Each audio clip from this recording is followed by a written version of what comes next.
Today special chicken curry అండి. Simple and టేస్టీగా, ఈజీగా ఎలా చేసుకోవాలో చూపెడతాం. రండి, వెల్కమ్ టు మా కిచెన్లో. చికెన్ కర్రీని మట్టి దాకలో చేస్తున్నానండి ఈరోజు. చాలా టేస్ట్గా ఉంటుంది. ఒక 4 టేబుల్ స్పూన్ ఆయిల్ వేసుకుందాం. వేసుకున్నాక ఉల్లిపాయ సన్నగా కట్ చేసుకోవాలండి. ఉల్లిపాయలు సన్నగా కట్ చేసి పెట్టుకున్న టమాటా ముక్కలు, వాటితో పాటు కట్ చేసి పెట్టుకున్న 4 పచ్చిమిరపకాయలు కూడా దాంట్లో వేయాలి. వేసిన తర్వాత గరిటెతో తిప్పుతూ వేయించాలి. తగినంత సాల్ట్, చిటికెడు పసుపు వేసి మరొకసారి తిప్పుకోవాలి.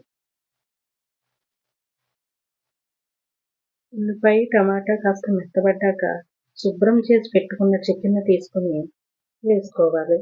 నేను చికెన్ని నిమ్మకాయ ఉప్పు వేసి శుభ్రం చేసుకున్నాను. నిమ్మకాయ ఉప్పు వేస్తే చికెన్ కొంచెం నీచు వాసన రాకుండా ఉంటుంది. ఒకసారి గట్టి పెట్టి తిప్పుకుందాం. మూత పెట్టి మధ్య మధ్యలో తిప్పుకుంటూ మగ్గించుకోవాలి. కాస్త మగ్గిన తర్వాత అల్లం వెల్లుల్లిపాయ పేస్ట్ వేసుకోవాలి.